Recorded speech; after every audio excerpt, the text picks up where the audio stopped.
अगर वास्तवमा पश्चिम बंगाल सरकार गोर्खा प्रति अथवा यो क्षेत्रको प्रति ईमानदार थियो भने आज गैर संवैधानिक गैर कानूनी जीटीए चुनाव नगरेर जसरी सिलिगुडी महकुमा परिषदको चुनाव हुँदैछ त्यसरी नै अगर ममता दिदीले दार्जिलिङ हिल्समा पञ्चायत चुनावको घोषणा गर्नु भएको थियो भने म त्यसलाई स्वागत जनाउँथे र सम्पूर्ण बीजेपी लगायत हामीहरू सबै एलायन्स पार्टीका साथीहरू पनि त्यसमा भाग लिन्थे किनभने पञ्चायत चुनावको खाँचो र आवश्यकता म देख्छु पनि 2000 देखि 2022 सम्म कमसेकम 2200 करोड रुपैयाँ जुन पंचायती राज सिस्टम का अंतर्गत आएर मतलब यो क्षेत्रमा विकास कार्य हुने थियो त्यो आज रोकिएको छ र एकपल्ट फेरि पनि जुन गोर्खाप्रति आफ्नो अडान भनौं या एउटा व्यवहार भनौं या एउटा नीति भनौं पश्चिम बंगाल सरकारको फेरि स्पष्ट देखिँदैछ कि फेरि जीटीए चुनाव गराएर 45 सभासदलाई नोकरी दिएर 10-12 जना अरूलाई नोकरी दिएर सालमा 200 करोड रुपैयाँ पैसा दिएर यो 200 करोड रुपैयाँले गोर्खा जातिलाई किन्ने फेरि एउटा षड्यन्त्र हुँदैछ र म यसको घोर विरोध गर्छु व्यक्तिगत रूपले पनि पार्टीगत रूपले पनि र म एउटै सन्देश हामीहरुका सबै प्रेस मार्फत सम्पूर्ण जनता लगायत सबै पोलिटिकल पार्टीका नेतृत्वलाई पनि यही भन्न चाहन्छु यसलाई म एउटा अवसरका रूपमा पनि हेर्दैछु र जुन प्रकारको नीति पश्चिम बंगाल सरकारको छ यसको सबैले मिलेर हामीले विरोध गर्नुपर्छ अन्यथा अलरेडी हामीहरु अन्यलतामा अन्धकारमा छौं अझै हामीहरुको अस्तित्व मासिएर जाने मतलब पुरै प्रमाण नै छ मसित र म चाहन्छु मतलब यो चुनाव म जति पनि जाति प्रेमी भाषा प्रेमी गोर्खा प्रेमी छु हामीले भाग लिनु हुँदैन र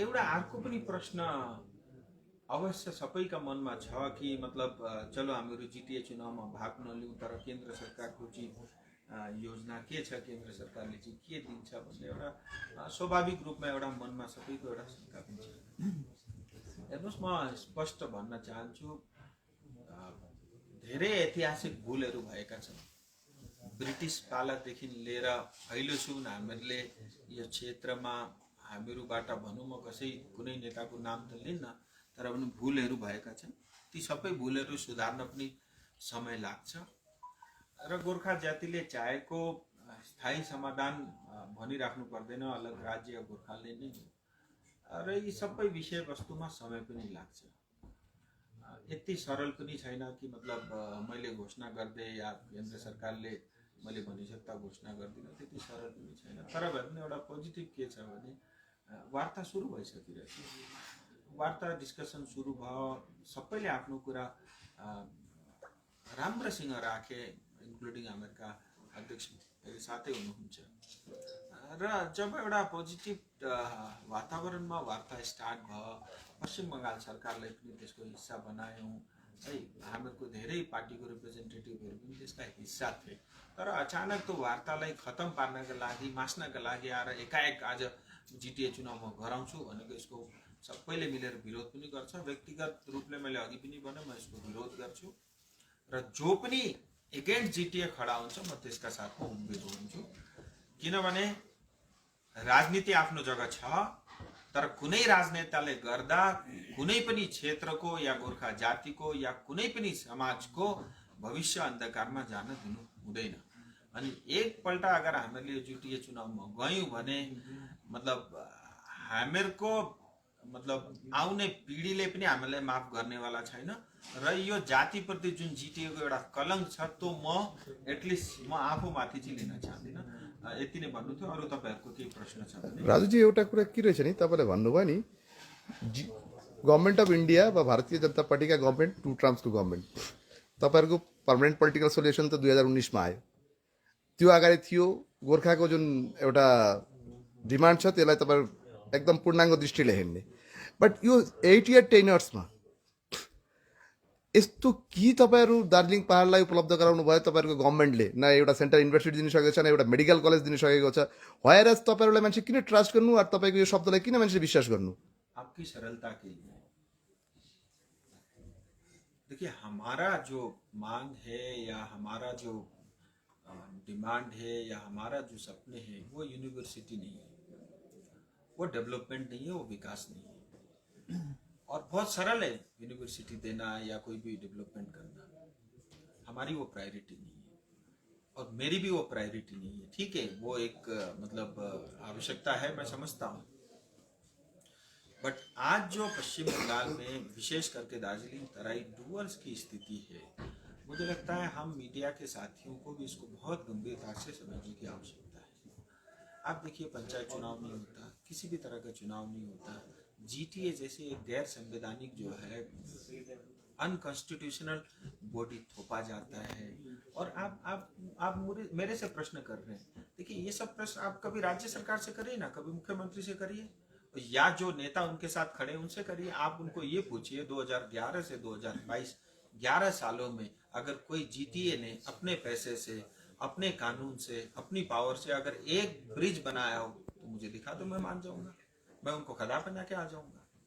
ऐसा नहीं हुआ। ये कि बहुत थोड़ी लोगों की पहुंच बनी,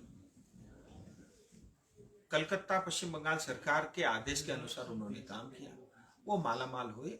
जनता अन्योलता में है और ये जनता गोरखा है, मैं उसी जात से आता हूं और मैं ये होने नहीं दे सकता और ये होते हुए ज्यादा लंबा देख भी नहीं सकता। मैं इससे पहले भी कहा हूं, चाहे राज्य सरकार, केंद्र सरकार कोई भी करे, लेकिन समाधान संवैधानिक समाधान होना आवश्यक है।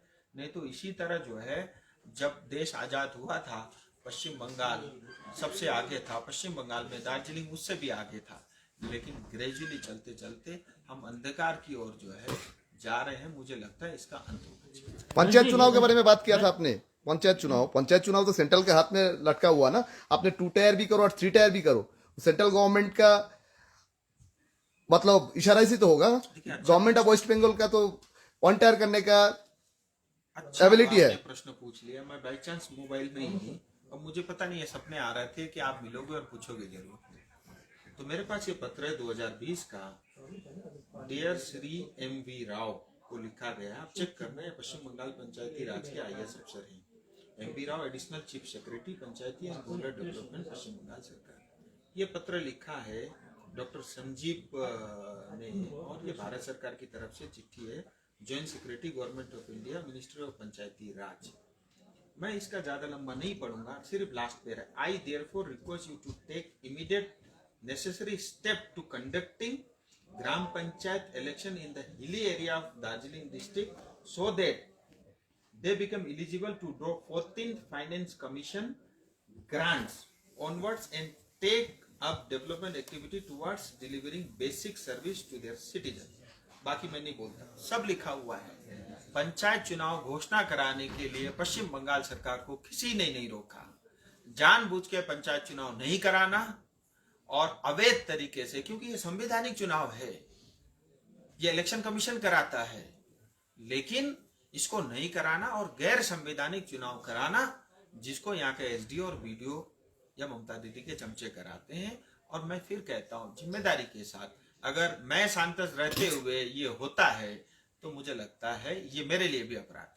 विशेष अहिले घरि दार्जिलिङ पहाडमा भने जिटिए चुनाव लिएर गर्मागर्मी भइरहेको छ है। विशेष त्यसको तपाईले हिजो मात्रै सिलगढीमा आएर विरोध पनि जनाउनु भयो है। अनि अहिले गोर्खा जनमुक्ति मोर्चा अध्यक्ष विमल गुरुङज्यू आमरण अनसनको निम्ति निस्किसक्नु अथवा सुरु भयो आजबाट है। अनि तपाईले हिजो भन्नुहुँदै थियो जिटिए चुनावलाई लिएर तपाईँ रोडमा उत्रिनुहुन्छ, यो कहिले उत्रिनुहुन्छ? अनि जुन प्रकारले विमल गुरुङज्यू आफ्नो अनसनमा उत्रिनु भएको छ त्यो तर्फ तपाईको के कस्तो विचार छ? एउटा दाजु, एउटा त याद राख्नुहोस्, मेरो विरोध अनित थापा, विमल गुरुङ या हाम्रा पार्टीका अजय अडवाणीजीलाई विरोध गरेको होइन। मैले पश्चिम बङ्गाल सरकारलाई पनि विरोध गरेको होइन, पश्चिम बङ्गाल सरकारको नियत र रवैया जुन गोर्खाप्रति छ त्यसको विरोध गरेको। अर्को कुरो जहाँसम्म तपाईँले विमल गुरुङजीको कुरा गर्नुभयो, हेर्नुहोस्, जो व्यक्ति पनि या कुनै पार्टीको अध्यक्ष या इन्डिभिजुअल आफ्नो क्यापेसिटीमा यो बेलामा जातिका पक्षमा कुनै उभिएको हुन्छ, मैले अघि पनि भने म साथमा छु। पोलिटिकली हामीहरूको डिफरेन्सेस होला आफ्नो जग्गा, तर त्यो पोलिटिकल डिफरेन्समा जातिको विषयलाई मिक्सअप गरेर म खिचडी बनाउन चाहदिनँ। म स्पष्ट छु, म बिजेपी हुँ, विमल दाजु गोर्खा जनमुक्ति मोर्चा हुन्, उहाँको आफ्नै एजेन्डा छ, हाम्रो आफ्नै एजेन्डा छ। तर पनि आज जिटिए चुनावको विरोध गरेर उहाँ अनसनमा बस्नुहुन्छ भने मेरो शुभकामना पनि छ, मेरो जति सहयोग मबाट हुन सक्छ त्यो पनि छ, र साथमा उभिनुपर्छ भने त्यसका लागि पनि म उपलब्ध छु।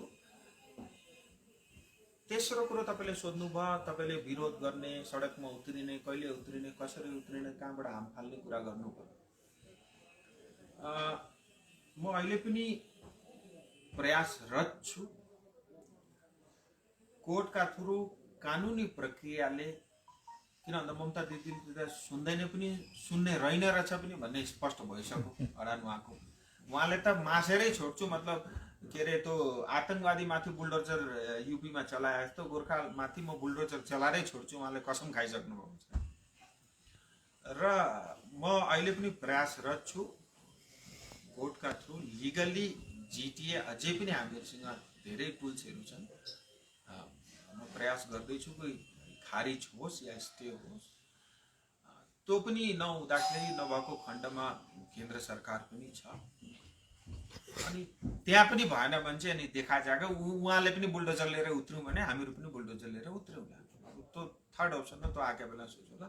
सो स्टेप बाई स्टेप अहिले फर्स्ट फेजमा चाहिँ हामीहरू यही ट्राई गर्दैछौँ, जसरी भए पनि यो जिटिए चुनाव चाहिँ पहाड यो क्षेत्रले लिएर हुनु हुँदैन। यसले धेरै मासिसकिरहेछ, आउँदो दिनमा खत्तम पार्छ। प्रमाण चाहियो भने प्रमाण पनि। अहिलेको अनसनकारी जो विमल गुरुङजी हुनुहुन्छ, उहाँलाई भेट्नुको निमित्त जानुहुन्छ कि हुन्न तपाईँ अहिले?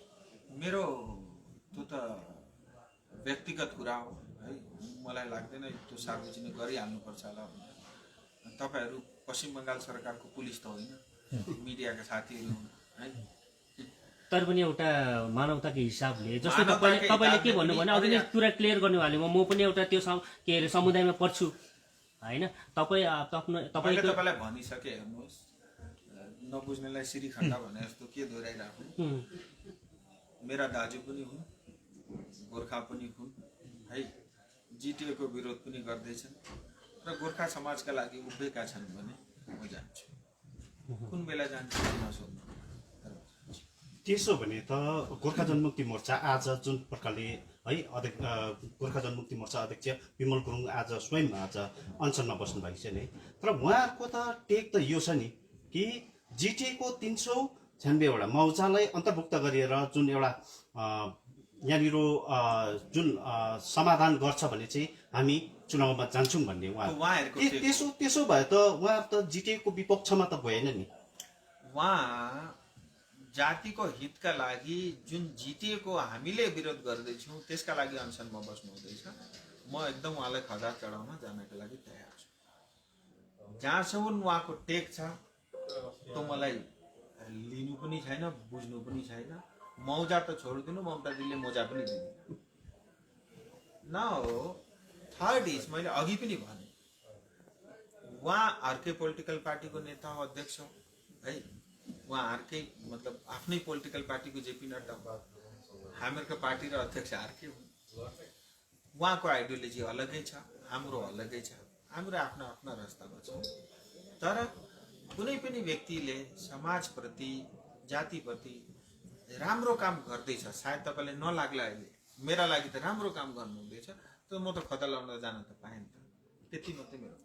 राजु, तपाईँले एउटा कुरा के गर्नुभयो भने अहिले नबुझ्नेलाई त्यो होइन के जोड्नु भयो त्यहाँनिर घुरबागे के अब तपाईँ आफ्नो कार्यमा एकदम कन्फिडेन्ट पनि देखिरहेको छौँ, तर यहाँनिर जनता त्यसै मूर्ख त भइरहेको छ।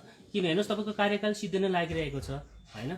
अब 24 लाख मोटामोटी होइन केही भनौँ वर्ष मात्रै छ, थोरै समय छ। यो थोरै समयमा तपाईँको पक्षबाट तपाईँले दिन्छु पनि भन्दै आउनु भएको छ, तर अहिले दार्जिलिङको जनता तपाईँले भइहाल्छमा नै बसिरहेको छ। यो भइहाल्छ, कहिलेसम्म हुन्छ, तपाईँहरूले कहिलेसम्म दिन्छु, त्यो तपाईँको यतिन्जेल अब टुङ्गिने तपाईँको शासन टुङ्गिने समयसम्म त तपाईँले स्पष्ट रूपमा भन्नु सक्नु भएको छैन भने अब कहिले भन्ने, अनि यो पनि अलिक स्पष्ट गराउनुहोस्। इस देरी के लिए खेद है। म बुझ्छु ती सबै कुराहरू। एन्ड तपाईँले जुन प्रश्न गर्नुहुन्छ आज लगभग सबै हरेक व्यक्तिको मनमा नि त्यही प्रश्न छ।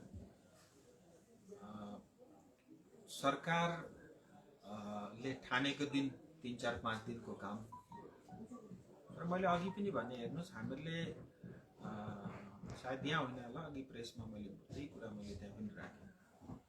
हामीहरूले मागेको कुनै जिटिए जस्तो व्यवस्था त होइन, हिल काउन्सिल पनि होइन,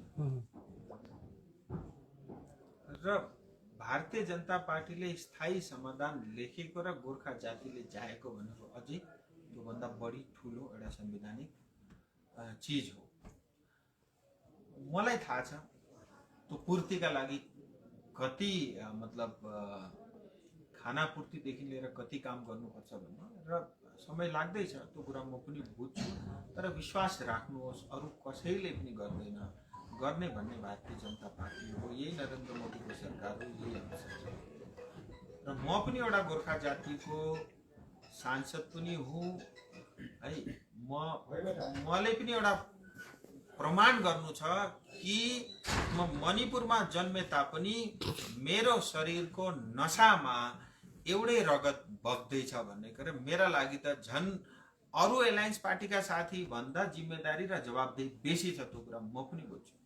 मेरो स्पष्ट अडान मैले अस्ति पनि राखेँ, अगर मेरो जातिका लागि मैले केही गर्न सकिनँ भने म धिक्कार छु यो राजनीतिलाई। राजनीति मेरो कुनै पेशा पनि होइन। विश्वास राख्नुहोस्, अवश्य हुन्छ, ठुलै हुन्छ, ठोस हुन्छ। तर अब धेरै कुराहरू सरकारले नगरिकन, पार्लियामेन्टमा केही कुरा नबोलिकन मैले अब गडङमा सबै हुँ भनेर भन्दा पनि मिल्दैन। तर विश्वास राख्नु, म त्यही त प्रयास गर्दैछु। म दिल्ली बसेर अस्ति मिलन दालाई पनि भने 3 साल भइसक्यो, झिङ्गा मार्दै बसेको त छुइनँ, केही त गर्दै। हेर्नुहोस्, आज सुन मैले मतलब व्यक्तिगत मेरा लागि केही पनि मैले गरेको छुइनँ। जति पनि प्रयास गर्दैछु, 5 साल मैले त्यसको बादको पनि सोचेको छुइनँ। अगर 5 साल पनि मैले मेरा क्षेत्रका लागि, मेरा जातिका लागि, समाजका लागि केही गर्न पाइनँ भने यो मेरा लागि पनि एउटा ठुलो कलङ्क हो जस्तो मलाई लाग्छ। विश्वास राख्नु। सुन्नुहोस्, एकपट्टि यस्तो कुरा भयो तपाईँको, एकपट्टि शङ्कास्पद कुरा निस्क्यो तपाईँको उत्तर है। एकपट्टि तपाईँले भन्नुहुँदैछ विश्वास राख्नुहोस्, अर्कोपट्टि तपाईँले पनि खुदै भन्नुहुँदैछ कि नभएको खण्डमा म आफ्नो यस राजनीतिक केरियरलाई धिक्कार्छु। यसरी नतान्नु कि मैले तपाईँलाई भनेको कुरा बुझ्नु। मैले भन्न खोजेको म विश्वास छ, किनभने योभन्दा अगाडि पनि तपाईँले इस्तिफासम्म दिन्छु नभएको खण्डमा भन्नुभएको हो नि त। जब आदमी कन्फिडेन्ट हुन्छ नि तब मात्रै बोल्छ, चोरले बोल्न सक्दैन।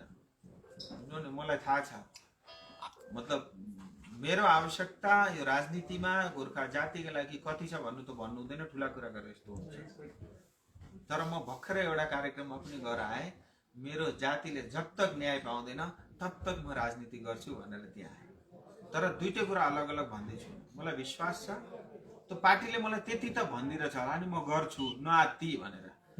24 घण्टा गृहमन्त्रीको आगेपछि अस्ति पनि घुमेँ, तपाईँले देख्नुभयो, घुमिरहेको छु। चुप लागेर त बस्दिनँ नि सर, म त बस 2 साल कसरी निकाल्दा म त भाग्छु त भनेर बस्दिनँ होला नि। सो विश्वास राख्नुहोस्, मतलब भारत सरकार भन्दा ठुलो केही पनि होइन। अनि यो सरकारले ठानेको कुरा गरेको छ, हामीहरूकामा समय लाग्दैछ, किनभने त्यति इजी पनि छैन। हेर्नुहोस् है, यो भारतका लागि कश्मीर हो भने पश्चिम बङ्गालका लागि यो पनि आफ्नो आफ्नो एउटा कश्मीर जस्तो सिचुएसन छ दाजु। सो त्यही भएर समय लाग्दैछ, धेरै अध्ययनहरू चल्दैछन्, धेरै व्यक्तिहरूले आफ्नो त्यसमा इन्भल्भ पनि छन्, धेरै मसिनरीहरू काम पनि गर्दैछन्। अब त्योभन्दा अझै खुलस्त के भन्नु। राजुजी, तपाईँले भन्नुभयो नि केही टाइम लाग्दैछ, 24 को अगाडिसम्म टाइम लागोस् जुन फुलफिल हुनको लागि। तपाईँले त्यो टाइम त ठिकै छ, तपाईँ जनतासँग मागिराख्नु भएछ। त्यो अगाडिको कुरो के आउँदैछन्, एडुकेसन इन्फ्रास्ट्रक्चरको लागि एउटा सेन्ट्रल युनिभर्सिटी तपाईँले किन प्रयास नगरेको दार्जिलिङको लागि? किन तपाईँ एउटा एमपी आज तपाईँ विभिन्न स्टेटमा जानुहुन्छ? मैं एक बात बताता हूँ, आप मेरे से सेंट्रल यूनिवर्सिटी पूछ रहे हो, वो तो मैं कर ही रहा हूँ, ठीक है। मैं अभी आपसे पूछता हूँ, बंगाल सरकार को केंद्र सरकार ने ये कहा कि आप दोनों मेडिकल जो आपके जो अस्पताल है दार्जिलिंग कालीन में उसको मेडिकल कॉलेज में अपग्रेड करो। क्यों नहीं किया? आपने तो कभी नहीं पूछा। पश्चिम बंगाल सरकारी यूनिवर्सिटी से, चला आपको ज्यादा लगाव है, मुझे लगता है आपको वहां से आपको डिग्री लेना होगा, मैं समझ सकता हूँ। दीदी ने तो यूनिवर्सिटी खोलने के लिए घोषणा भी कर दिया, एक अपॉइंट भी कर दिया वीसी को। कहाँ है? मैं तो खोज रहा हूं, मिल नहीं रहे। मुझे लगता है ये सब बेकार की बात है, कोई दम नहीं है। असली बात ये है कि हमारी समस्या उससे कई बड़ी है, उसका समाधान पहले होना है। मैं एम्स भी लाऊंगा, यूनिवर्सिटी भी लाऊंगा, हाई कोर्ट भी लाऊंगा, और कौन कौन सा कोर्ट चाहिए सब लिख के तो मैं सब लाऊंगा। विष्टजी, यो पिपिएसलाई लिएर पहिलो वार्ता त भइसक्यो र दोस्रो वार्ता अहिलेसम्म अत्तो छैन नि। यो किन विलम्ब भइरहेछ? यहाँनिर धेरै जनताहरू अन्यलमा छन्। के कारण? बीचमा कि म एउटा कुरो स्पष्ट चाहिँ बताएँ, दुईका बीचमा पश्चिम बंगालसँग पनि बात भयो है। उहाँहरूलाई पनि समय हामीले माग्यो, किन भन्दा लास्ट मिटिङमा हामीले सबैले आफ्नो कुरा राख्यौँ। पश्चिम बंगाल सरकारको भने एउटा रिप्रेजेन्टेटिभ खानापूर्तिको लागि त पठायो एउटा क्लर्कलाई। क्लर्क त भन्नु हुँदैन, एउटा मतलब अफसरै थिए, ऊ दिल्लीमा बस्छन्, जति पनि आफ्नो आफ्नो स्टेटको भवन हुन्छ उहाँको रिप्रेजेन्टेटिभ आइएस। तर जे भने पनि उहाँले मतलब बोल्ने काम त गरेन, खालि खानापूर्ति लेख्ने काम मात्रै गरे। र हामीले एउटा कुरो बुझ्यौँ कि पश्चिम बंगाल सरकार खालि सुन्न आएको भनेर। यो पालिका वार्तामा हामीहरू चाहन्छौँ पश्चिम बंगाल सरकारले पनि मुख खोलोस् भनेर। त्यसै प्रतीक्षामा हामीहरू छौँ। मतलब अहिले चुनाव आउँदैछ, म त्यो कुरा भन्न सायद उचित हुँदैन होला, तर चाँडै नै यस विषयमा गृहमन्त्रीले निर्णय गर्नुहुन्छ। एउटा मौका अझै पनि दिन्छौँ। फाँसी कसैले लगाउन जाँदैछ भने त्यसलाई पनि आखिरी हिस्सा सोध्ने छ नि चलन। अझै पनि एउटा प्रयास हुन्छ। आयो भने ठिकै छन्, आएनन् भने त्यसका बादमा जे घोषणा हुने हो त्यो घोषणा हुन्छ। कहिलेसम्म चाहिँ त्रिपक्ष वार्ताको ढोकाको लिने? गाह्रो हुन्छ नि हौ तोकेर बोल्दा राजनीतिमा, तर चाँडै हुन्छ। अनि यो त तपाईँहरूको आश्वासन नै मात्रै रहिरहेछ नि। पछिल्लो समयदेखि बिजेपीले आश्वासन मात्रै, गोर्खा जातिमा आश्वासन मात्रै दिइरहेको छ भन्ने आरोपहरू छन्। चलो, तपाईँले भनेको कुरा माने, आश्वासन दिइरहेको छ, तर कसैले मारेको त छैन। तर आश्वासन बाहेक केही पनि दिनु सकेको छैन भन्ने छ नि। त्यो दिएका दिन तपाईँले सोध्नु, त्यस दिन तपाईँको क्वेसनको त्यो नै चेन्ज हुन्छ। अनि नपाउन्जेल त स्वाभाविक हो है। तपाईँ जस्ता धेरै अरू पनि बुद्धिमानी व्यक्तिहरू छन् जसका मनमा यो स्वाभाविक कुरा आउँछ। गरेका कुरा साह्रै देखिँदैन है, कसैले एप्रिसिएट पनि गर्दैन। चिया बगानका लागि आज 380 रुपियाँ कमान बस्तीमा बस्नेलाई हाजिरा कानुन पास भयो, सब कुछ भयो, अरू स्टेटमा लागू पनि भयो, पश्चिम बंगालले रुलै बनाएको छैन। कसले सोध्ने, कसलाई चाहिँ सोध्ने? यहाँ त चन्दा उठाएर मान्छे टापिएर कता छन् थाहा नै छैन। एनिवे, धेरै धेरै धन्यवाद, थ्याङ्क यू।